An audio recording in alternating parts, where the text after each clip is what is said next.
topik kita kali ini kan witnessing in witnessing at where God put us atau put us ya. Tuhan menempatkan kita di mana? Ya, Tuhan menempatkan saudara di sana di Eropa, in a highly secularized continent. Lalu terus kita dipanggil untuk menjadi saksi di sana ya. Saya akan pakai slide. Saya subtitlenya ini ya, revival and witnessing. Jadi gini saya, kan kita ini kan temanya kan tema reformasi gitu ya. Kadang-kadang orang itu ada yang kayak dengan agak tajam membedakan revival and reformasi gitu ya. Seperti kayak revival bukan reformasi, reformasi bukan revival gitu. Maksudnya revival di dalam pengertian kayak Great Awakening dan sebagainya, termasuk ada kayak di Jerman ini ya, whether yang di Berlin seperti orang-orang kayak siapa ini Kostner atau Jennike, Gustav Knack dan sebagainya, dikontraskan dengan reformasi. Ini of course satu pembedaan tajam yang nggak perlu ya menurut saya, karena despite ada bedanya betul gitu, tapi kita bisa melihat reformasi ada aspek revival ya, dan revival juga nggak mungkin tanpa reformasi. Reformasi lebih penekanannya ke reformasi doktrin, tapi kita tahu bukan cuma sekedar doktrin di dalam pengertian saja, tapi mewarnai semua aspek yang lain gitu ya. Di dalam hal ini kita bisa menyebut reformasi juga sebagai revival. Lagi pula kalau saudara membaca di dalam cerita itu, Luther kan nggak ada rencana sebetulnya ini Pak di dalam menggerakkan satu gerakan sampai seluruh Eropa dan sebagainya. Dia kan simple pikirannya, cuma mau disputasi aja gitu. So kita melihat di situ betul-betul pekerjaan Tuhan dinyatakan, dan itu bukan human plan ya, bukan rencana dari manusia gitu. So despite ada penekanan perbedaan, tapi kita mesti melihat ini sebagai satu kesatuan ya. Seringkali kalau kita membaca di dalam cerita revival itu ini ya, situasi atau tempat yang sudah sangat rusak ya, sangat corrupted gitu, sudah jauh sekali. Nah, di dalam saat-saat seperti itu ya, Tuhan bisa memberikan revival. Kita mesti terus berdoa untuk ini ya, apalagi dalam gambaran kayak seperti di Eropa sekarang yang makin lama makin nggak jelas ya, ini situasinya. Kita bisa bilang humanly speaking ya, ini agak humanly speaking, tapi kita mau ngomong justru ini ya perlu bergantung sepenuhnya kepada Tuhan. Tapi humanly speaking ya, kalau nggak ada revival itu menurut kalkulasi manusia ya, hampir nggak ada kemungkinan saya bisa ada kehidupan lagi ya, kecuali Tuhan berbelas kasihan mengaruniakan kebangunan rohani. Nah, ini tentu bukan di dalam arti bahwa kita despise the day of small thing, ordinary things, kita menghina hal-hal yang rutinitas dan sebagainya. Bukan itu tentu ya. Itu rutinitas harus jalan terus. Dan kita harus appreciate kecukupan anugerah Tuhan untuk hal-hal yang sederhana terjadi di dalam kehidupan kita. Tapi ini kita harus terus berdoa, Tuhan itu memberikan kebangunan rohani. Karena kalau saudara buka mata saja ya, itu di gereja-gereja ada di sana ya, itu sudah sulit sekali keadaannya gitu. Makin lama makin sulit, and therefore kita membicarakan ini ya, di dalam konteks kesaksian itu the importance of revival, khususnya di dalam dunia yang highly secularized ya, yang sekarang semua itu disudutkan ya. Kita mau bicara Allah, kita mau bicara Tuhan dan sebagainya, semuanya dianggap sebagai human construct, permainan power. Ini bisa-bisanya gereja, dan seterusnya, dan seterusnya. Akhirnya terus gereja yang tertekan, juga jadi ikut-ikutan untuk menjadi relevan secara sosial, secara humanis, dan sebagainya. Akhirnya makin kacau, makin nggak ada bedanya dengan yang bukan gereja. Dan ya, kita perlu revival di dalam hal ini. Gitu. Kita minta kepada Tuhan, supaya Tuhan mengarunikan revival. Caranya gimana, kita nggak tahu. Gitu. Dan di mana, mulai dari mana, ya. Tapi kita tahu kita bisa berdoa. Di dalam revival itu yang terjadi seperti saudara membaca juga di dalam reformasi ya. Saya ada singgung ini juga sedikit waktu di seminar tanggal 30 itu ya. Ada visi yang kuat akan holiness of God, glory of God, holy presence of God. Ya, ini menjadi satu yang sungguh-sungguh bisa dirasakan, ya, bukan cuma dimengerti secara kognitif. Kalau dimengerti secara kognitif ya kita tahu itu semua gitu. Siapa yang nggak percaya orang Kristen baik-baik, yang nggak percaya Tuhan itu Maha Kudus itu siapa ya? Nggak ada, pasti semua akan setuju. Tapi ini bukan cuma sekedar apa ya kesetujuan intelektual gitu, tapi betul-betul satu pengalaman yang highly eksistensial ya. Kalau saudara membaca dalam ceritanya Luther ya, itu waktu Luther di so-called namanya Turm Erfahrung ya, Tower Experience, itu kan dia betul-betul bergumul ya dengan ini gitu. Dan dia melihat Allah itu yang Maha Kudus, yang Maha Suci, dan dia melihat kehidupannya itu jauh sekali daripada standar yang ditetapkan Tuhan gitu. Kita di dalam doktrin sistematik teologi, waktu kita membicarakan doktrin Allah, ya, kita bicara tentang Allah yang maha hadir, ya, maha apalagi ya, maha tahu, maha kuasa, ya, artikel-artikel apa itu, atribut-atribut maha itu ya. Tapi ini saya bicara tentang God's omnipresence itu satu hal ya. Bicara tentang God's special presence itu hal yang lain. Omnipresence ya one thing, Tuhan itu memang maha hadir, dia maha hadir di mana saja, betul gitu. Tapi kehadiran Tuhan secara khusus ya, di dalam kehadiran yang memberkati, di dalam kehadiran yang membawa kepada kebangunan rohani, kepada pertobatan, itu kehadiran yang lain ya.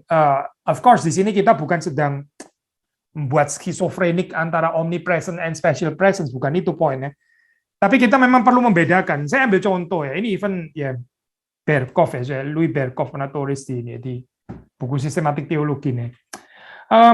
Tuhan hadir di mana-mana, ya betul Tuhan hadir di mana-mana. Tapi Tuhan hadir di dalam diri orang percaya ya, dan Tuhan ada di binatang gitu. Tuhan ada juga by the way di sana ya. Tuhan nggak mungkin nggak ada kan di sana. Kalau Tuhan nggak ada di sana, dia nggak maha hadir dong.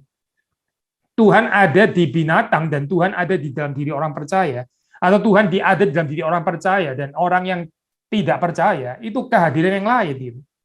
Tuhan hadir di dalam gereja yang memberitakan Injil dengan setia, yang meninggikan Kristus, dengan Tuhan hadir di let's say tempat pelacuran. Oh Tuhan ada di tempat pelacuran, bukan nggak ada dia di sana.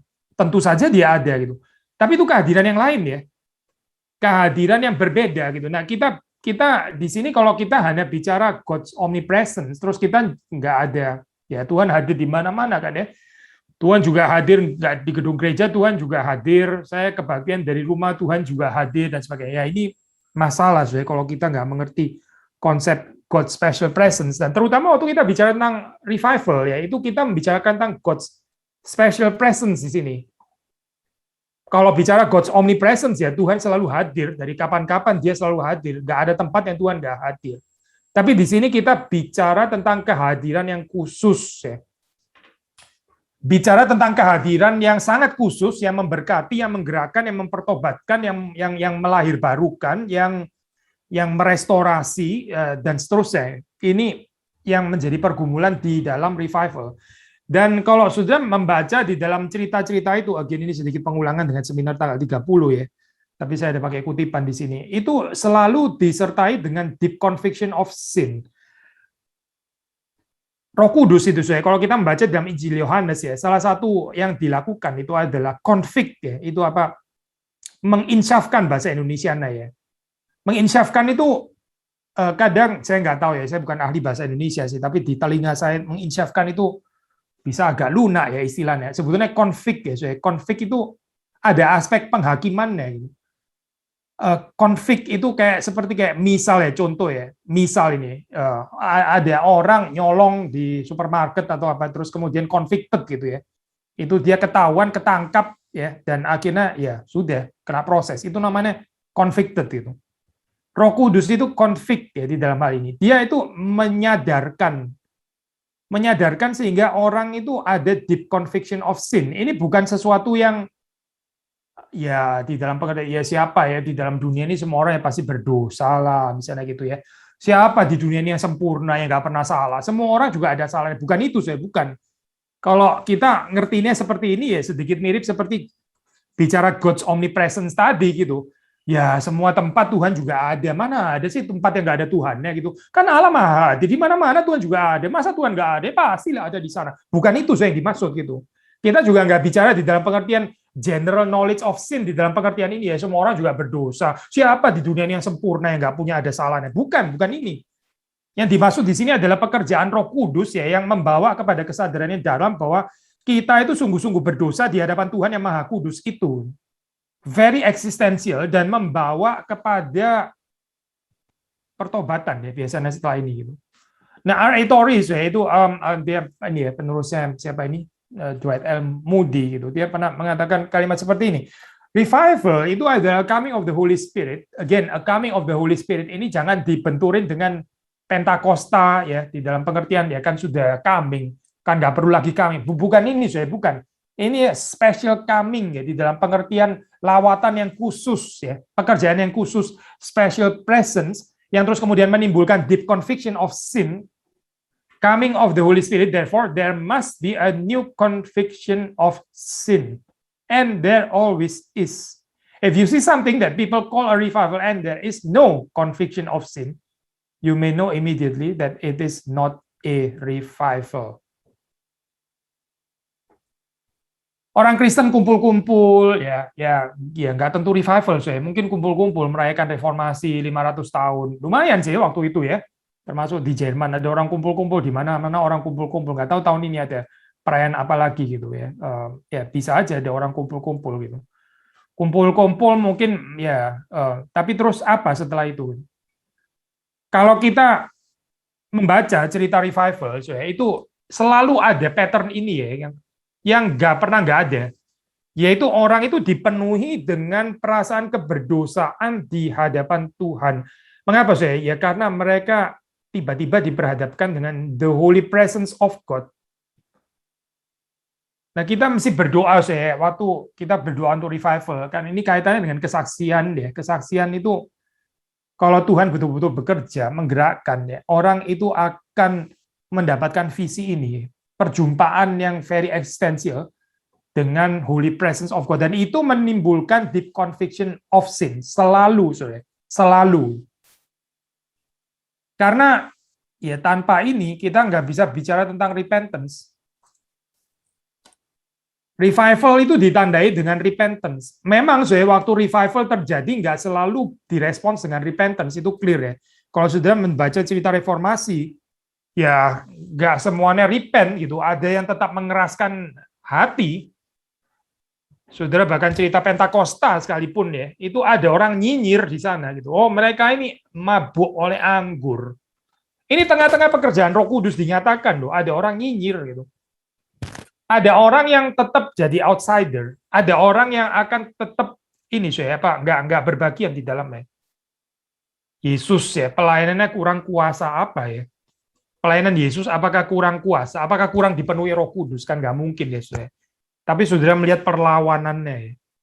Saudara melihat perlawanan daripada orang-orang yang mengeraskan hati. Nggak semuanya repent, jelas ya di dalam hal ini. Bukan berarti revival terus membawa kepada pertobatan semua, tidak gitu. Ada seringkali juga disertai dengan penolakan-penolakan ya orang-orang yang tadilah nyinyir, sinis lah atau apa gitu ya. Ya kita siap-siap saja gitu. Bahkan di dalam peristiwa revival seperti kita baca, kadang ada counterfeit revival, ada apa ini pemalsuannya gitu. Ada tunggangan, iblis juga kayaknya kepingin cepet-cepet invest juga di sana gitu, supaya mengacaukan gitu, supaya orang terus kemudian nggak bisa membedakan yang mana dari Tuhan, yang mana yang bukan dari Tuhan. Tapi revival yang sejati, bagi orang-orang yang mengalaminya, itu mereka akan dibawa kepada true repentance, ada pertobatan. Ini untuk membedakan kita dengan model kekristenan yang rada-rada romantik belaka gitu ya, romantic Christianity. Gambarannya itu juga gambaran pleasantness, gambaran apa ini ya? Gambarannya menyenangkan gitu ya. Malah pakai imagery-nya mungkin imagery Alkitab lagi ya. Dibawa ke padang rumput hijau lah, air yang tenang atau apa gitu. Tapi ada satu yang missing, yaitu apa saya? Repentance gitu. Saudara, kalau kita melihat ini ya Pak di dalam teologi Injili ya, ada certain bahaya ya. Kalau kita melihat ini let's say di dalam pemahaman populernya ya, mungkin di dalam artikulasi tulisan daripada teolog-teolog Injil ini sih harusnya nggak demikian, tapi resepsi ke bawah itu saya ada yang missing ya. Itu yang missing apa saya? Yang missing itu adalah ini pergumulan ketakutan ya di hadapan kemuliaan Allah, di hadapan kesucian kekudusan Allah itu nggak ada. Jadi pengalaman Tower Experience Luther itu nggak ada. Terlahir sudah di dalam berita good news, Yesus mengasihi engkau ya.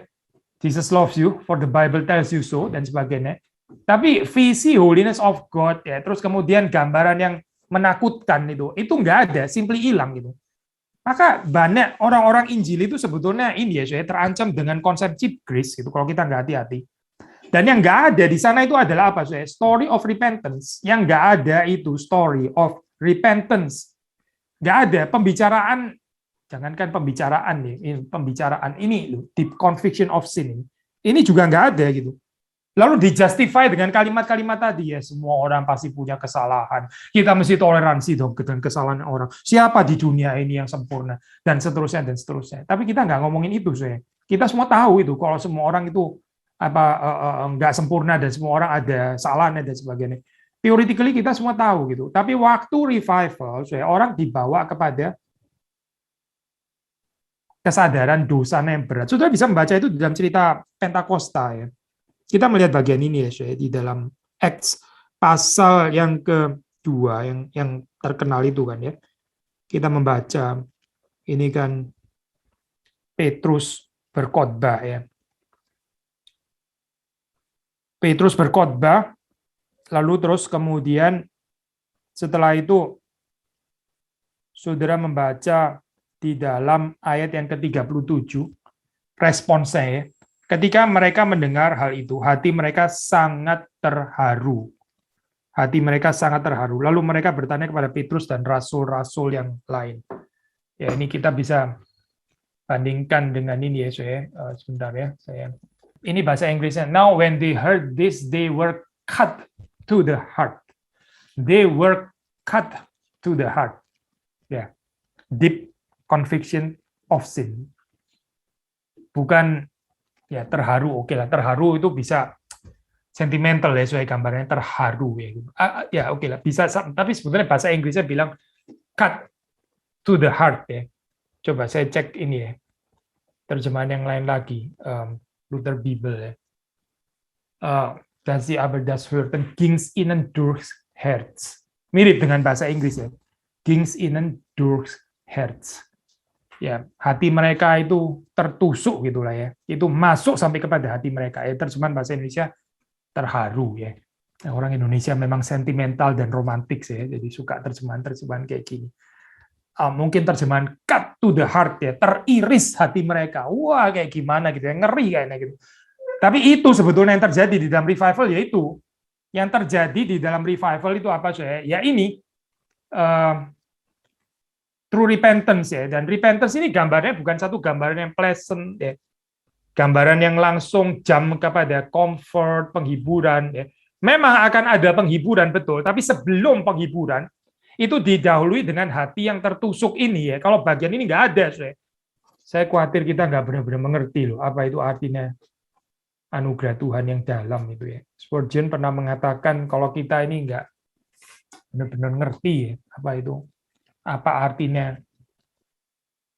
saya paraphrase sedikit ya, karena ini kutipan sudah lama sekali saya bacanya, sampai betul-betul mengerti apa itu dibanting sampai ke tempat yang paling bawah. Kita nggak mengerti apa artinya itu Kristus yang mengangkat kita, itu kita nggak mengerti sebetulnya apa. Kita pikir ini sesuatu yang biasa-biasa saja ya. Kita, dan itu akhirnya mengakibatkan ya sama kehidupan Kristen yang juga biasa-biasa saja. Salah satu musuh di dalam kekristenan itu saya mungkin bukan sekedar nggak bisa bilang sekedar sih ya, tapi kita pikir musuh kekristenan itu apa ya, kejahatan gitu misalnya ya, orang Kristen ya, yang sangat khawatir itu adalah orang Kristen yang lukewarm, yang suam-suam kuku, mau dibilang jahat juga enggak gitu.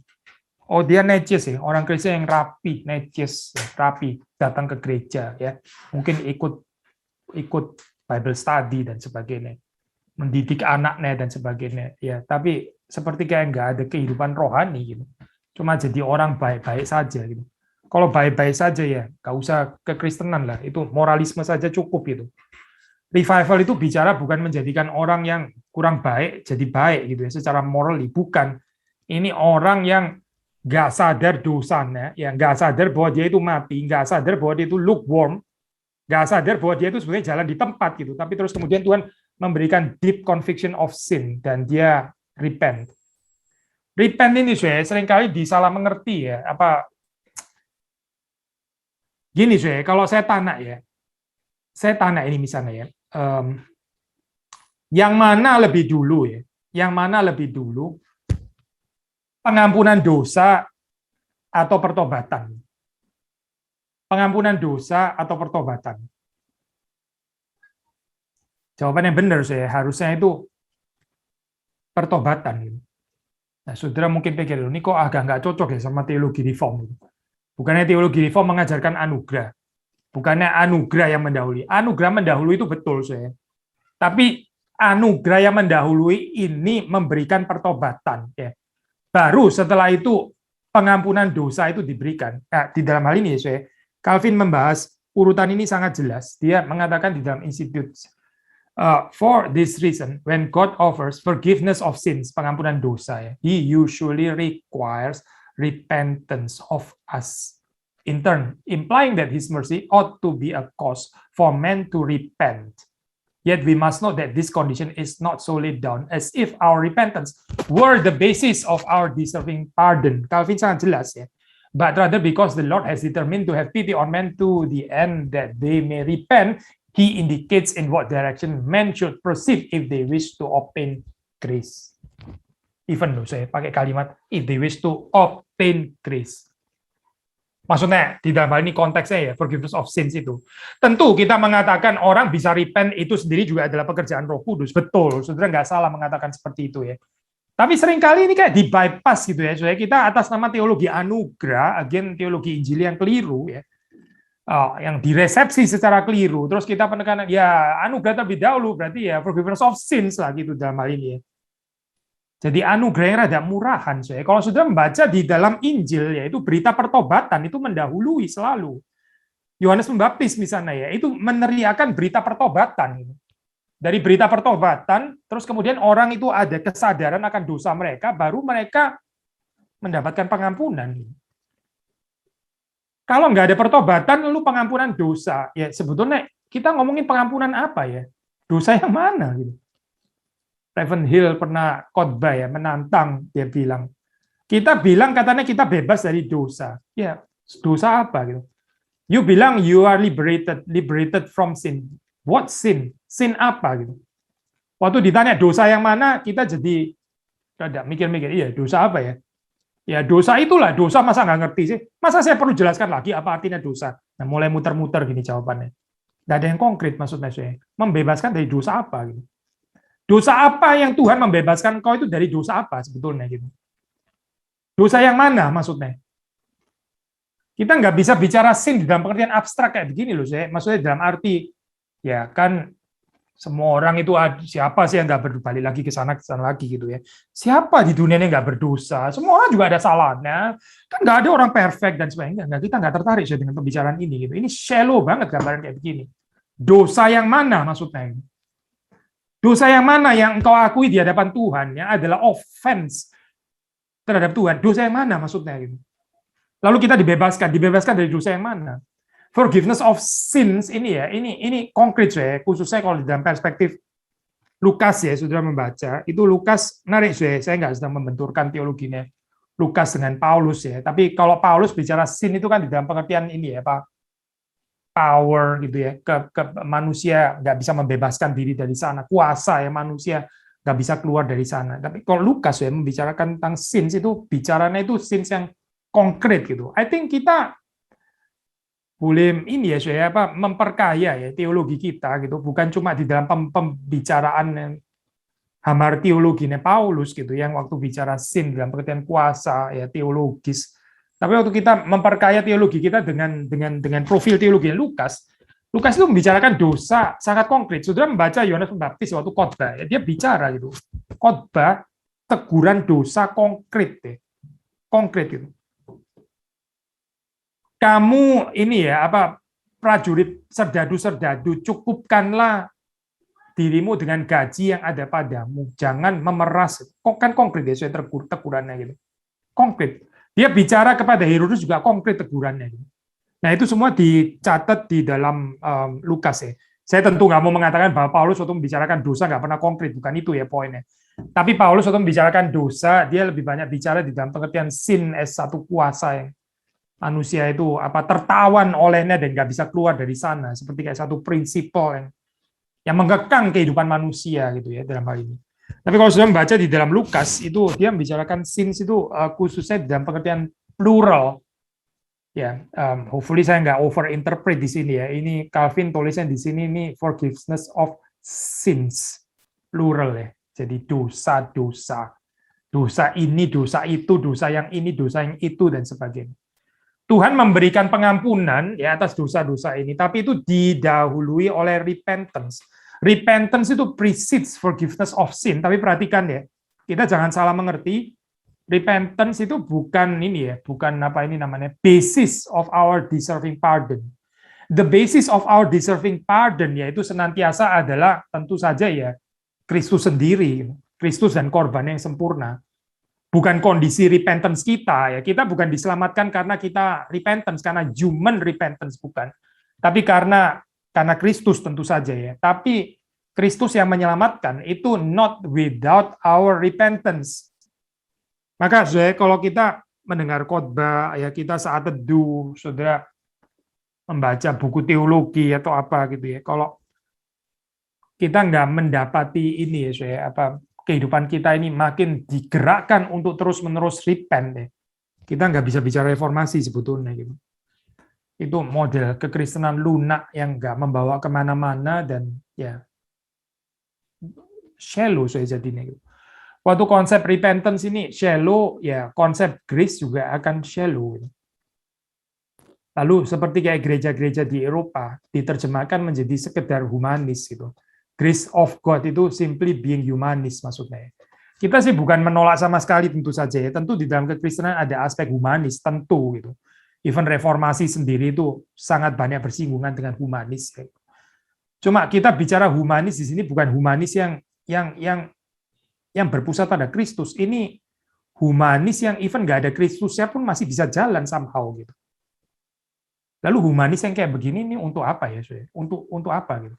Just simply being nice toward neighbor atau apa gitu, toward orang asing, toward apalah orang yang apa itu LGBT atau apa gitu dan sebagainya.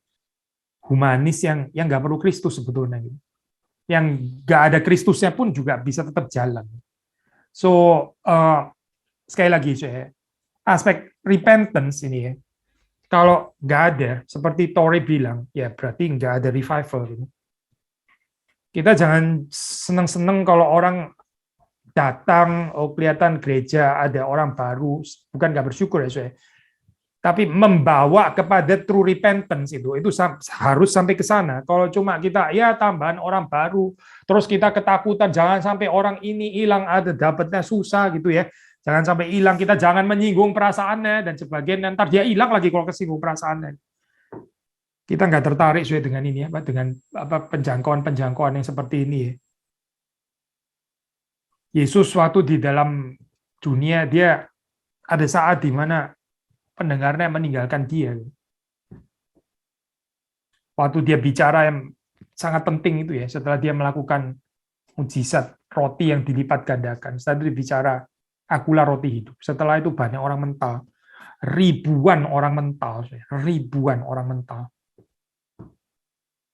Setidaknya menyatakan apa saya? Ya, memang Yesus nggak kejar ini. Nggak kejar apa itu. Jangan menyinggung perasaan orang. Sudah datang, jangan sampai mereka pergi lagi. Nggak ada itu. Nggak ada. Untuk apa saya pengikut-pengikut yang nggak jelas seperti itu? Untuk apa pengikut-pengikut yang mesti disembah perasaannya? Repentance. Waktu Kristus ditinggikan, ya itu dia membawa serta sebelum orang itu mengerti the mercy of God, dia berjumpa terlebih dahulu dengan the holy God. Dia berjumpa dengan the holiness of God, God who is holy. Kalau visi ini nggak ada, saya. Itu bukan kekristenan. Itu nggak tahu kekristenan model apa, kita nggak jelas lah. Baru saya setelah bicara ini, repentance, kita bicara sweet forgiveness in Christ. Sudah kita membaca tulisan orang-orang Puritan ya, seperti kayak membangkitkan kembali ya ini apa itu apa puzzle yang hilang ini itu repentance ya.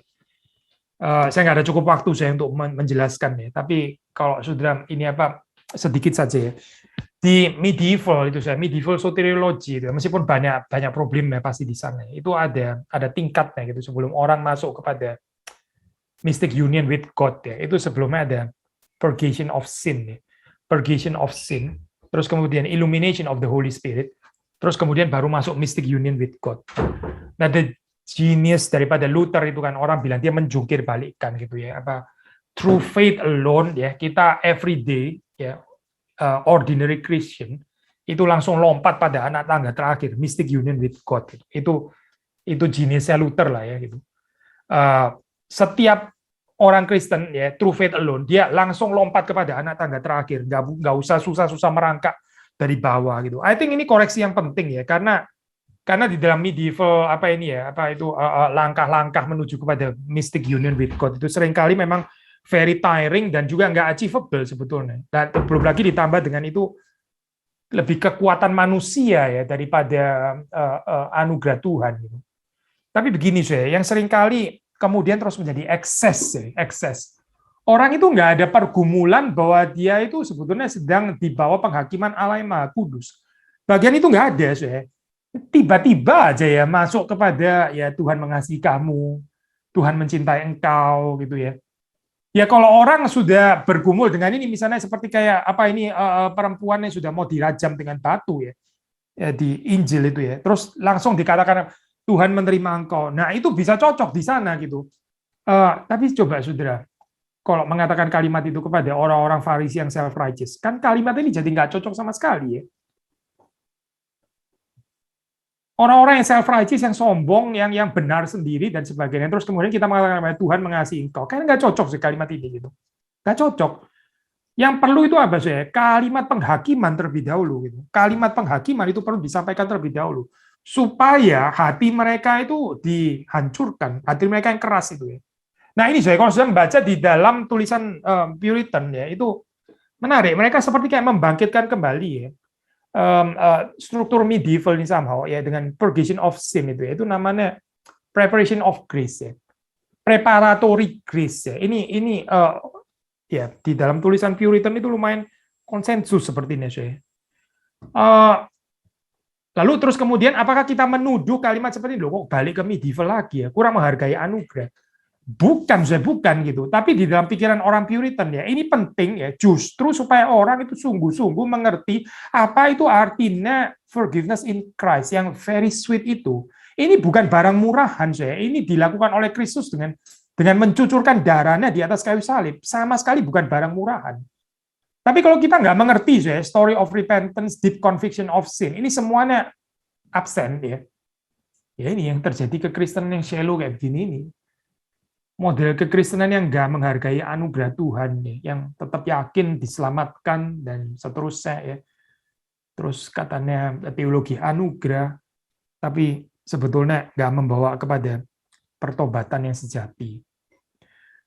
So bagian ini saya penting kenapa saya? Karena kalau kita bicara kesaksian ya, kita membicarakan kita berharap Tuhan itu mengaruniakan revival dan waktu revival dikaruniakan itu ini yang kita bahas di sini ya. Ini absolut minimum kita boleh ngomong. Ini semua mesti ada. Nggak ada revival yang without repentance, revival yang without deep conviction of sin, revival yang without vision of the holy God itu nggak ada. Kalau nggak ada itu berarti nggak ada revival. Kita nggak bicara revival. Kita nggak bicara kebangunan rohani yang sedang dihadirkan Tuhan. Baru terakhir ya kita bilang sweet forgiveness in Christ. The real mystical union with God in Christ atau through Christ ya. Atau kita pakai istilah union with Christ boleh juga seperti dipakai oleh Calvin ya. Baru setelah ini kita bicara tentang witnessing ya. Beberapa aspek ya, Saudara. Kalau kita membaca di dalam Yohanes 17 ayat 21 ya, Yohanes 17 ayat 21. Ada kaitan ya antara kesatuan orang percaya dengan kesaksian ya. Saya baca ya, 17 ayat 21. Ini beberapa aspek ya tentang witnessing. Saya baca dari 20 ya. Ini kan doa Tuhan Yesus, dan bukan untuk mereka saja, bukan untuk mereka ini saja aku berdoa, tetapi juga untuk orang-orang yang percaya kepadaku oleh pemberitaan mereka, supaya mereka semua menjadi satu. Supaya mereka semua menjadi satu. Sama seperti engkau ya Bapa di dalam aku dan aku di dalam engkau, agar mereka juga di dalam kita, supaya dunia percaya bahwa engkaulah yang telah mengutus aku.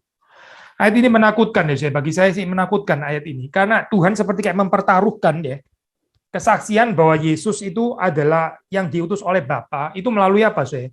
Melalui kesaksian kesatuan orang percaya gitu. Jadi kalau kita nggak menyatakan kesatuan saya di dalam kehidupan gereja ya, itu menghalang-halangi orang itu percaya kepada Yesus Kristus itu adalah yang diutus oleh Bapa. At least menurut ayat ini. Karena ayat ini mengaitkan antara kesaksian Christian unity, church unity ya, kesaksian nggak usah muluk-muluk lah so ya. Kesaksian inilah apa di MRI Bern, di MRI Hamburg, di MRI München, MRI Stockholm, MRI Berlin, ya ini loh, ini unity gitu ya. Unity in diversity itu mempertaruhkan ya kesaksian orang itu percaya atau tidak bahwa Kristus itu diutus oleh Bapa. Sekali lagi saya baca ya. Supaya mereka semua menjadi satu sama seperti engkau ya Bapa di dalam aku dan aku di dalam engkau. Agar mereka juga di dalam kita, supaya dunia percaya.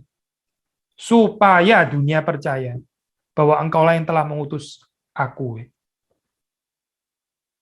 Jadi alangkah pentingnya ini kesaksian kesatuan jemaat ya. Bukan sesuatu yang ideal sudah di sini, ini nggak dibicarakan sesuatu yang ideal, bukan. Ini sesuatu yang harus terjadi. Gitu. Saudara kalau membaca di dalam Kisah Para Rasul itu sungguh-sungguh terjadi. Gitu. Kesaksian kesatuan jemaat itu sungguh-sungguh terjadi. Bukan satu impian ya. Ini bukan oh ya ini nggak bisa lah, ini baru eskatologi. Bukan eskatologi sudah di sini dan sekarang. Di sini dan sekarang kesaksiannya gitu. Jangan dilempar kepada eskatologi gitu ya. Terus kemudian kita membenarkan diri di dalam konflik yang nggak habis-habis dan ketidakpercayaan, kecurigaan satu dengan yang lain, ketidaksehatian dan sebagainya. Terus kita bilang ya ini kesatuannya eskatologi gitu misalnya ya. Kalau kesatuan eskatologi saya ini yang nggak bicara supaya dunia percaya, karena eskatologi nggak ada lagi dunia yang percaya. Sudah selesai kesempatannya gitu. Doesn't make any sense gitu. Kan di sini dikatakan supaya dunia percaya, ya berarti di sini dan sekarang. Despite segala kelemahan kita ya, despite segala kekurangan kita. Tapi boleh menyaksikan jemaat yang dipersatukan oleh Kristus. Ini nggak meniadakan perbedaan, ya tentu saja gitu. Nggak meniadakan keanekaragaman. Bahkan juga kita berani mengatakan tidak meniadakan perbedaan pendapat. Saudara boleh berbeda pendapat, wajar itu ya. Tapi bagaimana kita berdiskusi, bagaimana kita berargumen dengan dewasa gitu ya, bukan dengan kanak-kanak. Gitu. Kalau dengan kanak-kanak ya itu masalah. Gitu. Berbeda pendapat itu lumrah, lumrah sekali. Gitu. Ya bagaimana kita setelah itu terus kemudian berdiskusi, kita mencari apa ini ya agreement-nya bagaimana? Ini yang menentukan kan sebetulnya gitu ya. So church unity yang dikaitkan dengan kesaksian ya. Without church unity, tanpa kesatuan gereja, susah terus terang saja untuk menyaksikan Kristus itu yang diutus oleh Bapa. Yang bilang prinsip ini siapa? Yang bilang Kristus sendiri. Yang bilang itu Tuhan sendiri. Sekali lagi kita baca ya.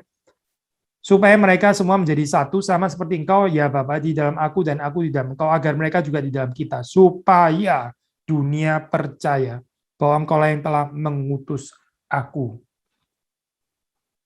Yang kedua, Yang kedua, kalau tadi kita bicara unity, ya. Yang kedua kita bicara tentang communal love and witnessing.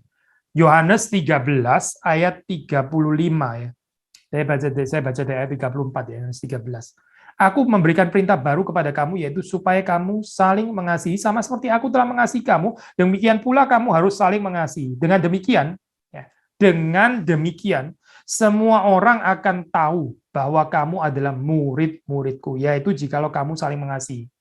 Dengan demikian, semua orang akan tahu bahwa kamu adalah murid-muridku. Melalui apa, Syekh? Melalui kesaksian saling mengasihi. Saling mengasihi itu adalah kesaksian yang powerful. Semua orang tahu bahwa ini adalah murid-murid Kristus. Ya. Sulit kalau nggak mau dikatakan nggak mungkin, ya. Mungkin kita nggak usah pakai istilah sulit deh, nggak mungkin lah. Menyatakan kesaksian without communal love itu gang buntu, saya nggak ada gitu. Apa nih mau disaksikan gitu? Kadang-kadang ya saya kita ini sejak enlightenment ya, everything itu direduksi secara individual gitu ya. Kita bicara semuanya itu serba pribadi. Kita bicara doa pribadi. Kita bicara apalagi saya pengakuan dosa pribadi. Kita bicara saat teduh pribadi. Kita bicara penginjilan pribadi. Kita bicara kesaksian pribadi. Semuanya pribadi gitu. Tapi kalau sudah baca di dalam Alkitab ya, kesaksian itu sifatnya komunal. Terutama ya komunal. Ya tentu saja kita waktu sendiri kita tetap bisa cerita tentang Yesus Kristus, itu benar bisa gitu. Tapi ini bukan tekanan, saya bukan gitu. Yang menjadi tekanan itu justru adalah kesaksian komunal gitu. Bahkan ya, saudara kalau melihat di dalam Perjanjian Lama, itu pengakuan dosa, itu komunal saya. Itu bangsa Israel mengaku dosa, komunal saya. Ratapannya komunal ya. Tapi kita orang enlightenment, orang post enlightenment ya, setelah Aufklärung, kita lebih banyak urusannya sendiri-sendiri ya, saya sendiri-sendiri. Mengasihi tanpa komunitas itu gimana ya? Mengasihi tanpa komunitas itu gimana ya, sudah coba jelaskan. Saya mengasihi individually gitu. Tritunggal saja ini saya Tritunggal saja 3 pribadi gitu. Kita membicarakan kasih individual itu maksudnya gimana ya? Aku mengasihi aku gitu. Aku adalah objek sekaligus subjek. Gimana saya penjelasannya gitu? Abstrak sekali, bukan abstrak, nggak mungkin, absurd ini. Bukan cuma abstrak tapi absurd. Maka saudara melihat di sini ya, kemutlaan ya di dalam komunitas yang saling mencintai, saling mengasihi. Ya. Seperti di dalam Kisah Para Rasul lagi-lagi ya. Nanti kita baca bagian itu ya, bagian Kisah Para Rasul. Sudah melihat itu betul-betul menjadi satu kesaksian yang powerful ya, karena ada communal love di sana. Joy, kesaksian sukacita ya, ini bukan baru ya. Saya pernah beberapa tahun lalu ya, sudah lama. Khotbah di mana ya? Di Swiss ya, mungkin di Swedia juga.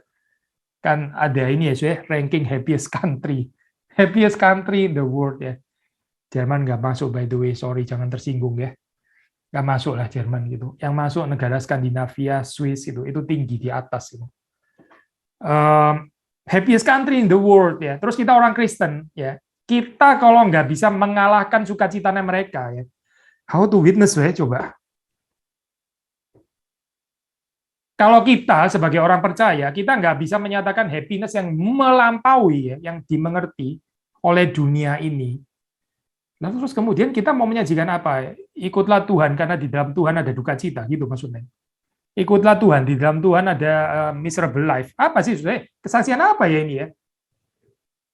Ikutlah Tuhan, di dalam Tuhan ada kesuraman. Ya nggak ada yang datang lah, sudah pasti gitu. Nggak ada lah yang datang. Orang di dunia sudah bagus-bagus, sudah sukacita, kita bawa kepada kesuraman, kemuraman hidup gitu. Of course, memang kita bisa membicarakan joy yang dari Tuhan itu berbeda daripada yang di dunia ini. Tapi joy ya tetap joy. Yang dinamakan joy ya joy gitu. Joy itu bukan kemuraman, saya jangan kita bilang joy Kristen berbeda, saking berbedanya sampai menjadi miserable gitu misalnya. Iya bukan. Gitu. Lloyd Jones pernah mengatakan kalimat ya, banyak orang Kristen jadi sandungan, sandungan bikin orang lain nggak bisa percaya. Kenapa saya? Ya karena mereka nggak joyful hidupnya, nggak ada sukacita, nggak terpancar, sukacitanya itu nggak terpancar gitu. Hidup kok seperti berat sekali gitu ya. Kok banyak ini ya, banyak persoalannya kayak nggak ada jalan keluarnya gitu, susah terus gitu.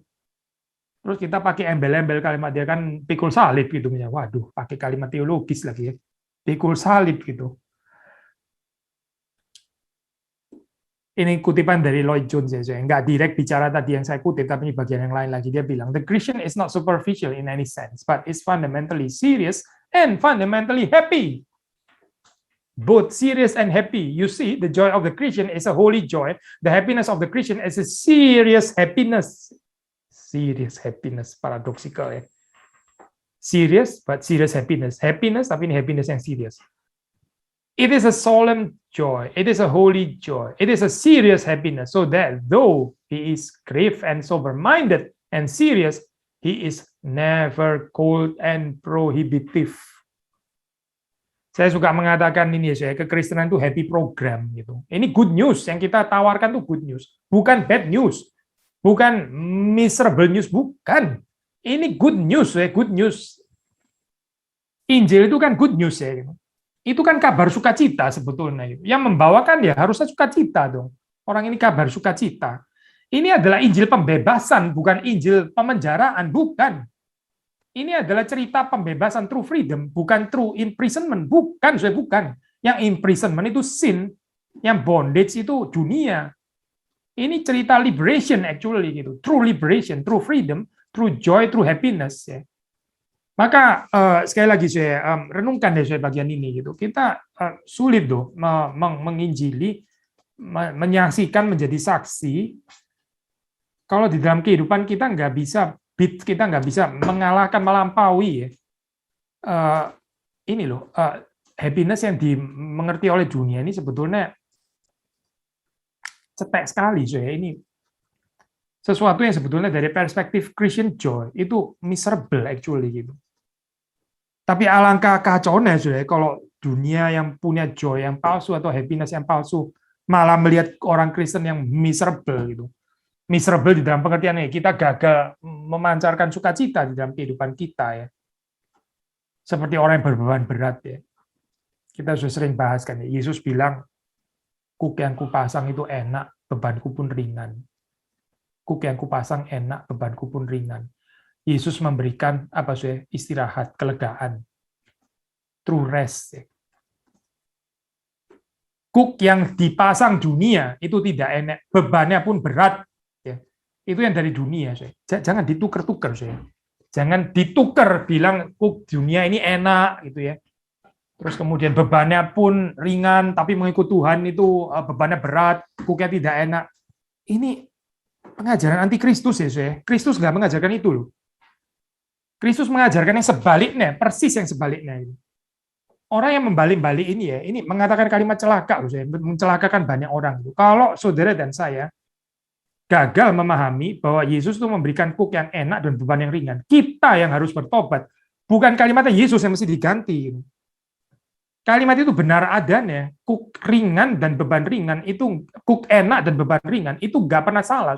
Dan bahwa Yesus itu memberikan istirahat, kelegaan, itu juga betul. Kita jangan menggantinya ya, menggantinya seperti kayak dunia yang memberikan istirahat, terus kekristenan yang memberikan restlessness. Ini kacau balau, sudah. Nggak pernah ada ajaran itu di dalam Alkitab.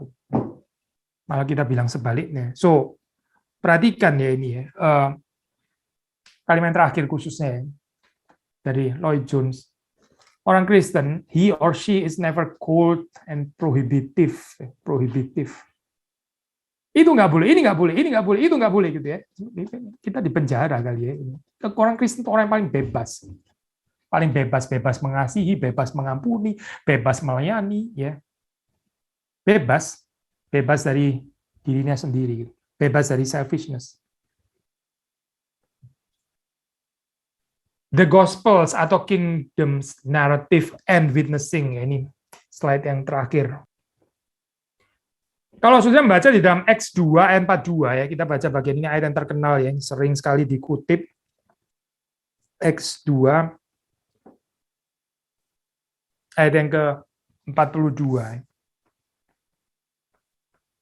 Saya baca dari 41 ya. Orang-orang yang menerima perkataan itu memberi diri dibaptis dan pada hari itu jumlah mereka bertambah kira-kira 3.000 jiwa.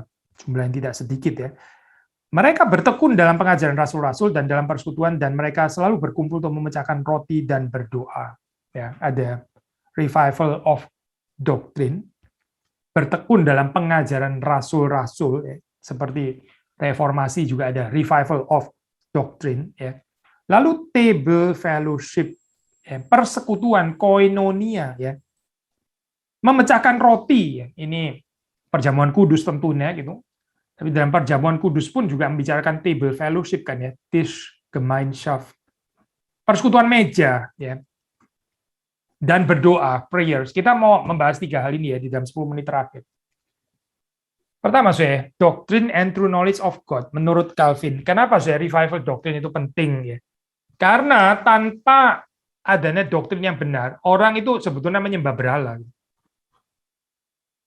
Orang kalau doktrin Allahnya nggak benar, ya dia bukan sedang menyembah Allah. Karena itu mengerti Allah, mengenal Allah itu sangat penting dan nggak ada orang bisa mengenal Allah tanpa pengajaran doktrin Allah yang benar ya dan doktrin-doktrin yang lain juga. Atau di dalam bahasanya Calvin ya. Here indeed is pure and real religion. Faith so joined with an earnest fear of God that this fear also embraces willing reverence and carries with it such legitimate worship as is prescribed in the law. Jadi kalau sudah membaca di dalam tulisan Calvin 1.2.2 ini bicara tentang purpose knowledge of God. Itu apa sih? Salah satunya ya ini yang sangat penting adalah supaya kita bisa beribadah kepada Dia, menyembah Dia, memuji Dia sebagaimana diperintahkan di dalam firman-Nya, di dalam Tauratnya. Kalau kita menyembah Dia menurut pandangan kita sendiri, ya sebetulnya kita sedang menyembah berhala lah sebetulnya. Saudara, kita ini pengenalan kita akan Allah ini belum definitif ya. Kita masih banyak hal yang perlu dikoreksi gitu. Karena itu kita bersyukur kalau saudara waktu datang beribadah ya, terus saudara mendengar khotbah, ada koreksi pemahaman tentang Allah gitu ya, yang kita terus dikoreksi. Ternyata Tuhan itu bukan seperti ini. Ternyata Tuhan bukan seperti yang selama ini saya bayangkan.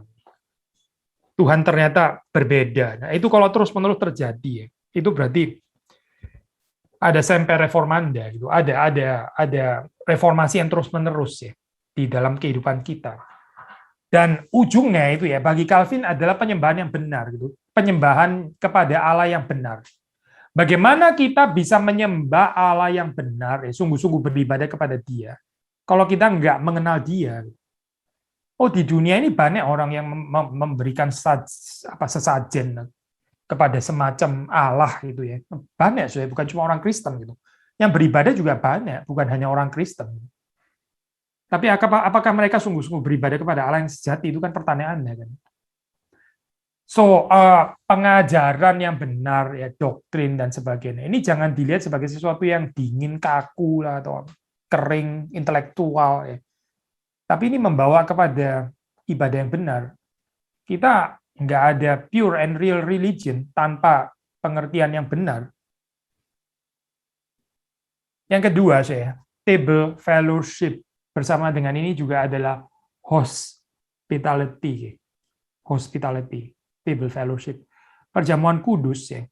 Itu memang perjamuan kudus kalau kita bicara dari perspektif Injili ya, penekanannya tentu ya pasti ya. Kita harus selalu menekankan ini ya. Kematian Kristus yang membebaskan kita dari dosa ya. Kita yang nggak bisa membebaskan diri sendiri, tapi Kristus sudah mengerjakan itu semua bagi kita. Tentu ini adalah jantung hatinya Injil ya. Tapi di dalam table fellowship perjamuan kudus itu kan juga ada hospitality ya. Tuhan itu mengundang.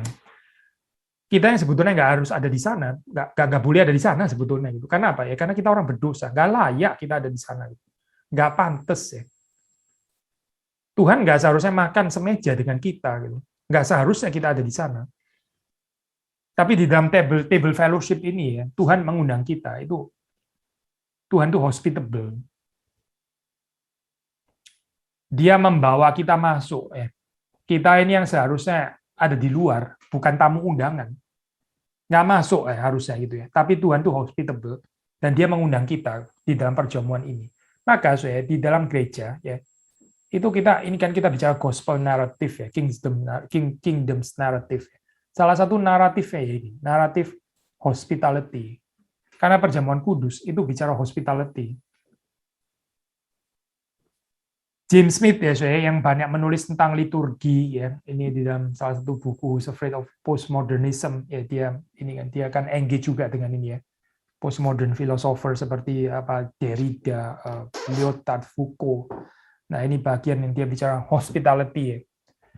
Dia mengatakan seperti ini, worship then needs to be characterized by hospitality. It needs to be inviting.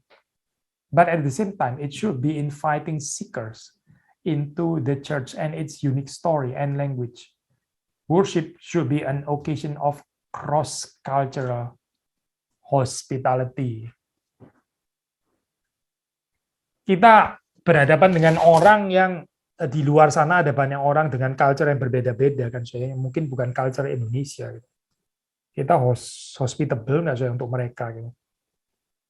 Atau kita hanya lebih merasa convenient, cocok hanya dengan orang Indonesia gitu ya, orang Indonesia. Ya kita lebih cocok lah ngomong joke-nya, makanannya, masak-masaknya dan sebagainya, semuanya nyambung gitu. Ya kalau kayak begini ya nggak terlalu beda ya sama orang Farisi yang nggak mau mengundang orang lain. Orang Farisi mengundang orang Farisi yang lain. Mereka nggak bakal mengundang perempuan berdosa. Mereka nggak bakal mengundang pemungut cukai. Mereka nggak bakal mengundang ya orang-orang yang dianggap nggak sejenis dengan mereka. Tapi Yesus kan tidak seperti itu ya. Hospitality-nya Yesus itu extend kepada semua jenis orang. Dia menerima pemungut cukai, perempuan berdosa, tapi Simon pun ya, Simon orang Farisi yang menyebalkan itu. Dia juga menerima saya itu apa? Di meja yang sama, Yesus semeja dengan dia. Menarik ya saya gambaran ini gitu. Yang terakhir prayers ya. Acts 2 ayat 42, revival of prayer. Tadi kita sudah singgung sedikit tentang prayer. Sekali lagi kutip dari A. Torrey. Dia bilang, in times of revival, Christians receive a new spirit of prayer. Prayer meetings are no longer a duty, but become the necessity of a hungry, persistent heart. Private prayer is followed with new zest. The voice of earnest prayer to God is heard day and night. Prayer itu enggak lagi menjadi satu apa ya, yang sifatnya itu dutiful gitu ya, kewajiban agama ya. Tapi seperti yang ditulis di dalam buku di dalam lagu yang indah itu ya, menjadi sweet hour of prayer. Kalau kita setiap kali kita berdoa, setiap kali kita persekutuan doa ya, kita merasa berat selalu kayak ini udah nggak beres ya dalam kehidupan kita. Kalau kita setiap kali ya mau berdoa itu rasa kayak torturing gitu ya, ditorture gitu misalnya, ini nggak beres ya, kehidupan kita ini nggak beres, kita perlu kebangunan rohani. Lain sekali ya saya dengan orang-orang zaman dulu ya, berdoa itu bisa berjam-jam. Mereka menikmati sweet hours bahkan ya of prayer. Tapi kita very dull ya, kita merasa prayer itu adalah untuk spiritual giant, bukan spiritual giant saya, untuk orang Kristen normal. Orang Kristen yang normal, yang ordinary, bukan spiritual giant. Kita yang nggak normal kali, kita merasa prayer itu berat gitu ya. Siapa ya, saya pernah mengatakan saya ingin menutup ini ya, dengan perkataan kutipan ya, kalau nggak salah sih Ravenhill pernah menulis, kalau kamu mau tahu apa itu berapa populer sebuah gereja, datanglah ke kebaktian paginya. Nah itu kamu tahu gitu ya, berapa populer gereja itu. Kalau kamu mau tahu berapa populer itu pengkhotbahnya ya, datanglah ke kebaktian malam atau kebaktian sore. Maksudnya kalau masih rame juga, nah itulah jam sudah bukan prime time, orang masih rame. Itu berarti pengkhotbahnya populer ya. Saya baca kalimat ini langsung saya tahu, saya pasti bukan pengkhotbah populer saya. Karena saya di Kelapa Gading itu khotbah sore sepi banget saya, benar-benar sepi. Orang juga kurang mendengarkan, sudah pasti bukan kategori pengkhotbah populer gitu ya. Tapi terus kemudian kalimat ketiga. Tapi kalau kamu mau tahu ya, berapa populer, datanglah ke persekutuan doanya. Saudara mau tahu berapa populer Allah di dalam gereja tertentu? Datanglah ke persekutuan doanya. Kalau saudara datang ke kebaktian paginya rame, itu mungkin gerejanya yang populer. Kalau saudara lihat kebaktian sorenya rame, itu mungkin pengkhotbahan yang populer. Tapi kalau saudara mau tahu berapa populer Allah di dalam kehidupan jemaat itu, datanglah ke persekutuan doanya. Saudara perhatikan ya kalimat ini gitu ya. Kiranya Tuhan memberkati kita semua. Mari kita masuk dalam doa.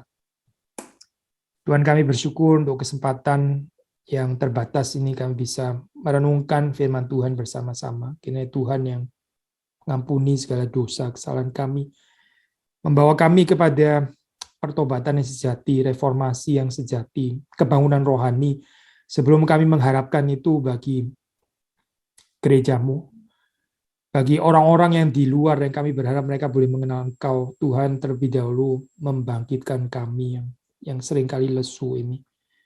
Tuhan yang menolong kami, menjadikan kami orang-orang Kristen yang hidup, yang bergerak, yang mengasihi, yang mencintai. Terima kasih Tuhan, demi Yesus Kristus kami berdoa. Amin.